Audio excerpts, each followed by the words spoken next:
Olá, uma boa noite. Sempre uma alegria estar aqui com vocês nessa casa de oração. Com a receptividade sempre muito afável dos trabalhadores. Hoje a gente escolheu para falar desse tema, falsos profetas da erradicidade. A gente escuta muito falar às vezes dos falsos profetas aqui na Terra. Então, eu já vi em algumas situações a pessoa deixar a doutrina espírita porque não gostou de ver um palestrante ali. Eu falo assim, eu conheço essa pessoa não segue um caminho que é legal, não dá um bom exemplo, esse negócio de espiritismo eu não vou confiar. O que já é um erro. Nós temos que saber separar a doutrina espírita daqueles que são os trabalhadores e que estão aí tentando, cada um fazendo a sua parte. Nós não somos perfeitos, está todo mundo aqui nesse mundo de provas e expiações na mesma luta. E se de repente a gente se deparar com um ou outro trabalhador que a gente fala, não, eu achei hipócrita, isso é aquela pessoa. A gente tem que saber separar da doutrina dos espíritos, do Evangelho de nosso Senhor Jesus Cristo, que nós estudamos através da nossa doutrina também. Agora, o texto do Evangelho, ele vem falar para nós dos falsos profetas da erraticidade. Nos profetas, nos falsos profetas que não são da erraticidade, o Evangelho nos mostra bem como a gente consegue diferenciar. É aquela máxima de nós conhecermos a árvore pelos frutos. Então, quando a gente reconhece ali um profeta, um emissário de amor, a gente reconhece por qual motivo? Pelos frutos que ele dá. Não fica só nas palavras, tem o exemplo de amor, de dedicação, de fidelidade a Deus. Quando a gente fala dos falsos profetas da erraticidade, não é diferente. Flávia, mas como é que eu faço? Eu, por exemplo, Flávia, minha mediunidade é de arrepio e de choro. Eu não tenho essa mediunidade aflorada para falar, eu sei. Se eu estou com algum espírito que é muito bom aqui do meu lado ou não. Mas a gente vai estudando essa doutrina e a gente acaba que vai cada vez mais através da própria intuição, sentindo aquelas companhias espirituais que estão conosco. Então a pergunta do Livro dos Espíritos, a 624, é a seguinte: qual o caráter do verdadeiro profeta? E os Espíritos responderam: o verdadeiro profeta é um homem de bem, inspirado por Deus. Podeis reconhecê-los pelas suas palavras e pelos seus atos. Impossível é que Deus se sirva da boca do mentiroso para ensinar a verdade. Então, é aquilo que eu acabei de falar, dessa questão dos profetas e o que são os falsos profetas. Quer dizer, os falsos profetas, eles mentem. É fácil a gente detectar, porque a gente às vezes acha que a gente é super sábio. A gente acha que a gente detecta rapidinho quem é um falso profeta. Gente, mas não é bem assim. A gente às vezes num momento de tristeza, de desajuste, às vezes até de desequilíbrio das emoções, dependendo do que aquela pessoa fala pra gente, a gente cai que é uma beleza. E nós temos os pseudo-sábios aí, tanto encarnados como os desencarnados, os espíritos pseudo-sábios, que são muito inteligentes e sabem muitas vezes ali nos ludibriar, nos fazer. Até hoje a gente olha, essa semana mesmo eu já me deparei logo cedo, semana passada, e a gente fica com pena, mas com as pessoas que caem em golpes um atrás do outro. Nós estamos o tempo todo aí tentando nos vigiar contra isso. E isso acontece de um modo geral.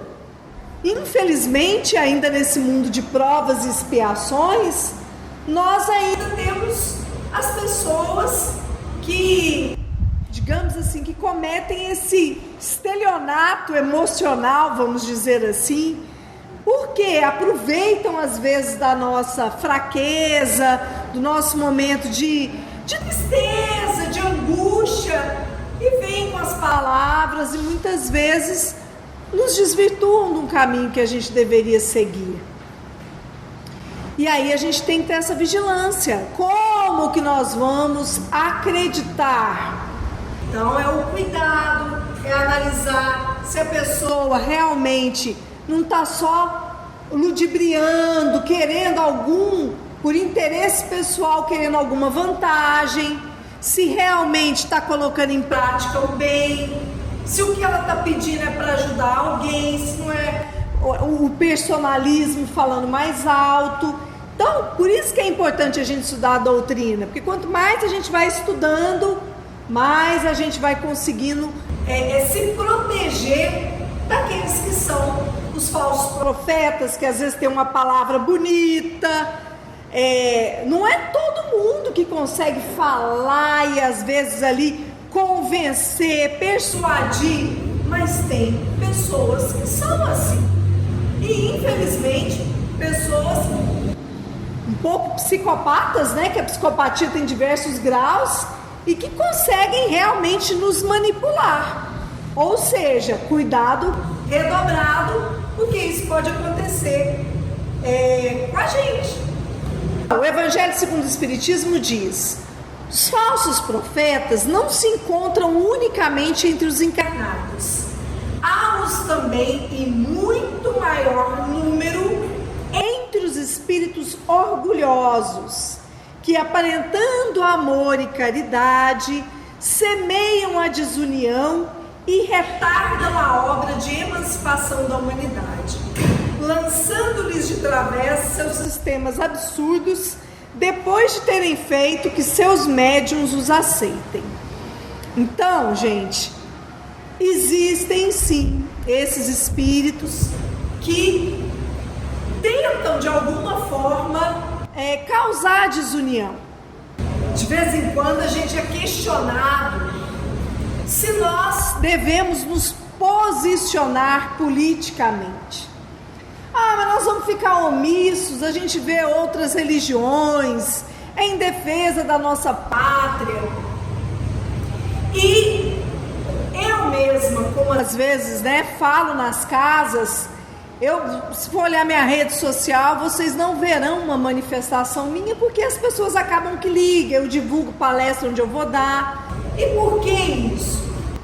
Porque ninguém mais nem menos do que o próprio Kardec, eu estou com medo de mexer aqui, acho que eu não estou com isso no pendrive.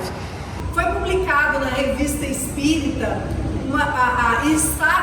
na Revista Espírita, e foi publicado na Revista O Reformador uma frase de Kardec que fala que nós devemos retirar das nossas reuniões todo e qualquer assunto relacionado à política e de outros assuntos irritantes. Ele usa esse termo. Por quê? Agora eu não vou usar as palavras dele, porque eu não dou conta de decorar. Mas basicamente, quem quiser pesquisar, vou até mandar para o Marlon depois, que ele pode compartilhar com vocês. Mas basicamente ele nos explica o seguinte: a doutrina espírita é doutrina de consolação. Nós somos a doutrina do Consolador prometido. As pessoas às vezes estão no mundo lá fora e a gente vê que está tendo briga em família que já não conversa, amizades que se desfazem, briga pró-ivermectina, pró-vacina e por aí vai. Aí a pessoa vem procurar a casa espírita para encontrar consolo. Nós vamos falar disso? E os nossos irmãozinhos mais ignorantes, que são esses falsos profetas da erradicidade, adoram nos cutucar, porque o que eles mais querem é desunir. É fazer com que nós comecemos a brigar uns com os outros e perdemos o Foco daquilo que Kardec fala, porque Kardec fala que o nosso compromisso é com a moral. Enquanto nós estamos focados na moral, nós não vamos ver dissensões. Porque, se a gente for olhar o Chico Xavier, ele sempre falava isso. A casa espírita precisa de trabalho. Vocês já viram como é que é quando o pessoal aqui faz alguma atividade? Gente, é uma luta. Vamos fazer o quê? A pamonha, a pizza, o jantar, o almoço, aí começa. Aí vem a turma que arrecada de um lado, a outra que organiza, todo mundo tem que vender ingresso. Tem, tá lá no livro Sinal Verde. Quem que pode comprar, ajuda a vender. Trabalho de todo mundo. Gasta luz, limpeza, tudo tem seus gastos. Então a casa, ela não vive só de passe, não. Então é natural. Mas vocês podem notar, é lindo. No dia do evento, a gente sabe aquela sensação de realização. Dá um trabalho, tem hora que a gente pensa que não vai valer a pena. E o dia que realiza, gente, como a espiritualidade nos ajuda, é um dia feliz, é um dia de alegria. Vendemos, distribuímos, o pessoal gostou, maravilha, aí vai contar o dinheiro. Gente de Deus, o dinheiro vem à conta, vem à conta. Ele dura mais um mês, olha lá. Sabe por quê? Porque nós já temos que preparar para trabalhar de novo. É tudo muito bem feito. Porque enquanto nós não estamos trabalhando, a fofoca começa a entrar. Quando você vê, tem desunião. Doutrina espírita é compromisso com caridade, com amor. E isso vem o quê? Trabalho. E são nessas pequenas passagens, às vezes, de uma ociosidade, que os falsos profetas da erraticidade, que não querem nos ver bem, numa casa em equilíbrio, eles atuam. Deixa eu ir para frente que eu empolguei. Pergunta 459 do Livro dos Espíritos: influem os espíritos em nossos pensamentos e em nossos atos? Kardec, magnífico, na didática dele, ele está perguntando: os espíritos, eles influenciam os nossos pensamentos? Muito mais do que imaginais. Influem a tal ponto que de ordinário são eles que vos dirigem. Olha. Pergunta seguinte: de par com os pensamentos que nos são próprios, outros haverá que nos sejam sugeridos? Vossa alma é o espírito que pensa. Não ignorais que frequentemente muitos pensamentos vos acodem a um tempo sobre o mesmo assunto e não raro contrários uns aos outros. Pois bem, no conjunto deles estão sempre de mistura os vossos com os nossos. Daí a incerteza em que vos vedes, é que tendes em vós duas ideias a se combaterem. E eu vou para a próxima para a gente continuar no raciocínio da espiritualidade. Como é que nós vamos distinguir se um pensamento sugerido procede de um bom ou de um mau espírito? Estudai o caso. Os bons espíritos só para o bem aconselham. Compete-vos discernir. Ou seja, nós estamos sob constante influência dos espíritos. E aí, gente, eu gosto de exemplificar o dia a dia. Almoção de domingo. Estamos lá na casa da família, a parentaiada está lá. Geralmente, num momento de invigilância, a gente começa a fofocar. E a gente vai falar de quem? De quem não foi. Começa ali.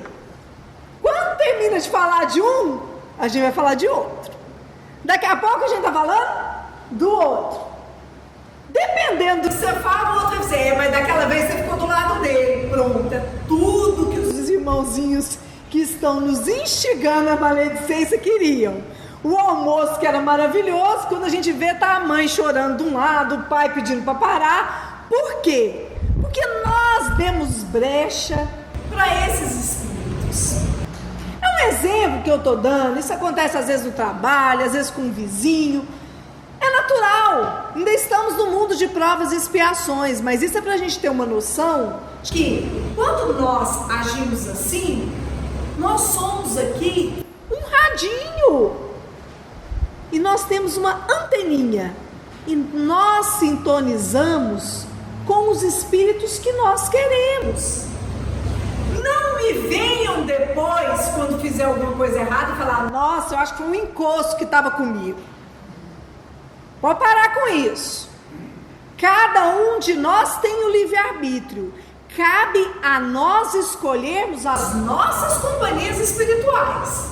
Porque na hora que a gente está fofocando, a gente esquece de pensar na Mãe Santíssima. É ou não é? A gente está sintonizado com aqueles espíritos. Sabe quando a gente... Aqui tem muita gente vai entender. Tem um pouco novinho aqui, né? É tudo igual eu pra cima. Então, a gente pegava os desenhos da Disney, vinha um com um garfinho do capetinho, o outro com asinha de anjo. É mais ou menos a gente.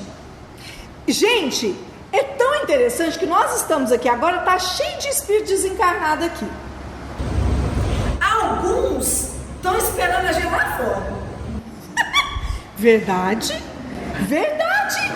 Sabe, uns que a gente chegou em vigilante, que a gente veio aqui para rezar exatamente para ficar livre deles, e eles não deram conta de entrar. Por conta da luz, do ambiente. Mas tem uns que conhecem a nossa rotina e eles ficam lá do lado de fora. Eles vão continuar com a gente se a gente permitir. Se nós permitirmos. Por isso esse capítulo do Evangelho, ele é importantíssimo. Porque nós temos esses nossos irmãozinhos da espiritualidade que querem muitas vezes nos prejudicar. Já que a gente está falando de falsidade, né, hipocrisia, olha que mensagem bonita, gente. Falso profeta não é somente aquele que perturba o serviço da fé religiosa. Sempre que negamos a execução fiel dos nossos deveres, somos mistificadores diante da lei divina que nos emprestou os dons da terra em favor do aprimoramento de nós mesmos. Na maledicência, somos falsos profetas da fraternidade. Na discórdia, somos mistificadores da paz. Na preguiça, somos charlatões do trabalho. Na indiferença, somos inimigos do dever.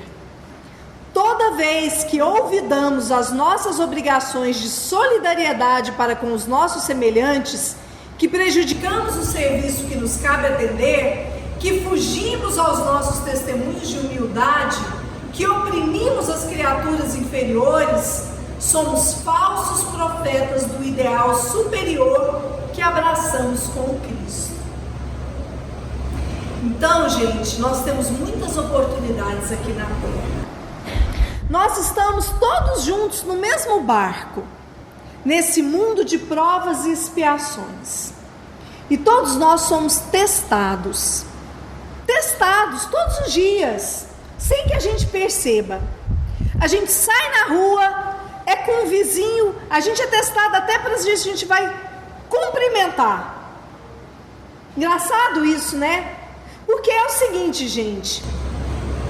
Há 3 anos atrás, a gente estava ligando para os amigos através do WhatsApp, fazendo videochamada com os amigos, com a família, porque a gente estava com muita saudade.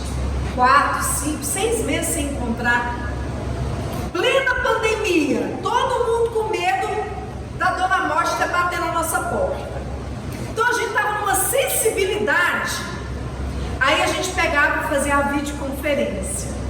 Ah, mas era tanto amor. É verdade, eu falava para minhas amigas: gente, que saudade de vocês, que vontade de dar um abraço. Meu marido cantou lá a Ave Maria, eu compartilhei com todo mundo. Passou. Agora o que acontece? Eu chego no meu trabalho, o povo não sabe que quem emprestar uma caneta. Dividir a mesa pode não estar sendo utilizada para nada, mas é minha, daqui não sai. A gente está atropelando e não cumprimenta, porque a vida agora é isso. é online, é virtual, é apressada. E a gente está perdendo a oportunidade. A gente atropela o vizinho, não sabe o que é falar bom dia. Então nós precisamos compreender, não é possível que a pandemia não veio para nós como ensinamento. E o que nós estamos fazendo? Nós vamos continuar arraigados nesse egoísmo nosso. Porque quanto mais a gente age assim, mais o nosso inimigo espiritual sorri. Ele se compraz de ver, porque ele tem palavras legais pra gente. Larga de ser besta, não cumprimenta isso aí não. Ele outro dia não te deu moral. Pra que você vai no centro? Vamos assistir aquela série. Você vai fazer culto do lar hoje? Que bobagem, vamos pro shopping. É assim que os nossos irmãozinhos da erradicidade que querem nos desvirtuar agem. A culpa é deles? Não, a culpa é nossa. Nós é que atraímos com a nossa anteninha de rádio. Então é preciso que a gente faça uma vigilância. Porque aqui fala. Aqui está falando de maledicência, está falando de preguiça. Todas as vezes que nós damos brechas para isso, o que o Chico Xavier falou? Que nós espíritas estamos chegando do lado de lá altamente arrependidos. Nós sabemos o que nós temos que fazer aqui na Terra, o nosso compromisso. Fácil é? Não é. Mas nós não podemos nos acomodar. Pergunta 469 do Livro dos Espíritos. Por que meio podemos neutralizar a influência dos maus espíritos? Como que nós vamos de fazer o que Chico Xavier falava? O que o Chico falava? É preciso bater os pés para as trevas. Como é que nós vamos bater os pés para as trevas? Praticando bem e pondo em Deus toda a vossa confiança. Repelireis a influência dos espíritos inferiores e aniquilareis o império que desejem ter sobre vós. Guardai-vos de atender às sugestões dos espíritos que vos suscitam maus pensamentos, que sopram a discórdia entre vós outros e que vos insuflam as paixões más. Desconfiai especialmente dos que vos exaltam o orgulho, pois que esses vos assaltam pelo lado fraco. Essa a razão por que Jesus, na oração dominical, vos ensinou a dizer: Senhor, não nos deixeis cair em tentação, mas livra-nos do mal. Espetáculo que a espiritualidade coloca para nós, né, meus irmãos? E é desse jeito. Sabe como é que a gente é? Às vezes, a gente vem à casa espírita, vai melhorando um catiquinho, e aí a gente vira e fala assim, hoje eu pisei na bola. Hoje eu fui grossa com fulano, deu uma má resposta. Então, assim, aquele princípio de discernimento, né? De você reconhecer que você errou, beleza. Aí daqui a pouco, a gente fica assim, ó, os espíritos instigando a gente. Mas também, né? Essa pessoa nunca te dá valor. A gente começa a arrumar justificativa para aquilo que a gente já tinha reconhecido que tinha errado. A gente sempre tenta buscar uma justificativa. Então, quando vier essa justificativa, não, errei, vamos desculpar, vou reparar. Mas eu vou encontrar com fulano, aí já começa aquele duelo mental, a pessoa não está saindo da sua cabeça. Mentaliza aqui, ó. Mentaliza nessa casa de amor. Quando você tiver com qualquer problema na rua, reza. Entre em contato com essa casa, que é onde você se sente bem. Aqui é um hospital. Tem uma equipe que te socorre onde quer que você esteja. Mentaliza Jesus, mentaliza a Mãe Santíssima. Eu não vou bater o pé de novo, não, porque agora estou na idade que arrebenta a veia. Bate o pé para as trevas. É isso que Jesus espera de nós. Ele sabe o que passa no nosso coração quando a gente está tentando melhorar.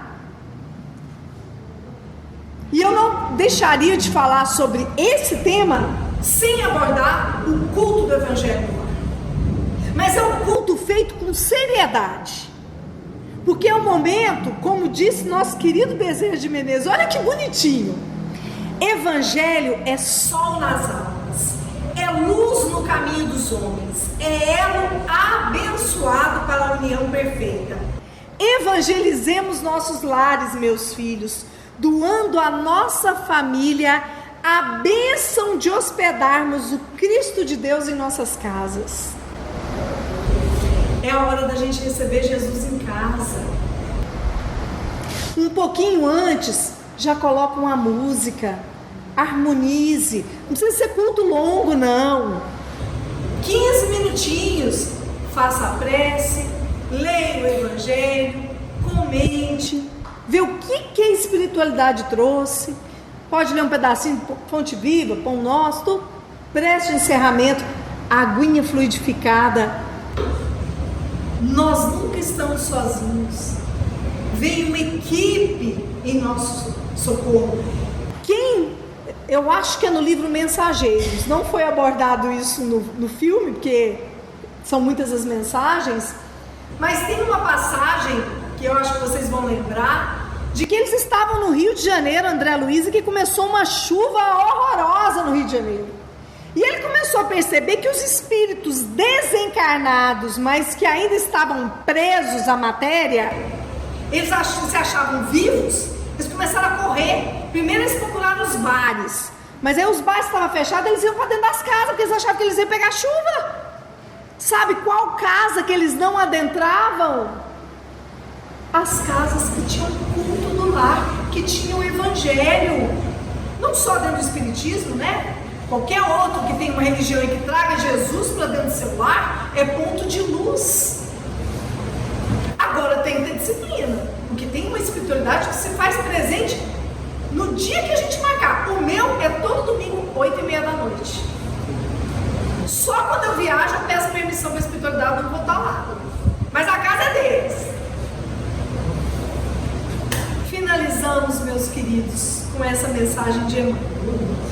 A humildade e o serviço são nossos deveres de cada hora, para que a verdade nos ilumine e para que o amor puro nos regenere, preservando-nos por fim contra o assédio de todo mal. Humildade. Aqui ninguém é melhor do que ninguém. Todos nós somos irmãos, filhos do mesmo Pai Criador. Cada um de nós tem que melhorar em alguma coisa. Então, que a gente comece a trabalhar mais essa humildade. Quando eu falo da gente não cumprimentar o vizinho, é porque às vezes não é nem de maldade, mas nós estamos ficando cada vez mais desatentos, vivendo muito para o nosso umbigo e perdemos as oportunidades de despertarmos no outro a afabilidade. A pessoa fala assim, mas é metida, passa e nem cumprimenta, a gente passa um ar de arrogante. E será que às vezes a gente não está sendo? Vamos rever os nossos atos. O que a gente pode fazer para a gente ser melhor? Lembrando, eu gosto muito de falar essa frase, já falei várias vezes aqui nessa casa, mas é porque eu acho ela muito importante. Essa frase de Bezerra de Menezes: Jesus conta conosco da mesma forma que nós contamos com Ele. Ele está contando com a gente. Sejamos aí os semeadores, porque a gente sabe que a sementinha do amor está dentro de nós. Que Ele ampare e ilumine a cada um.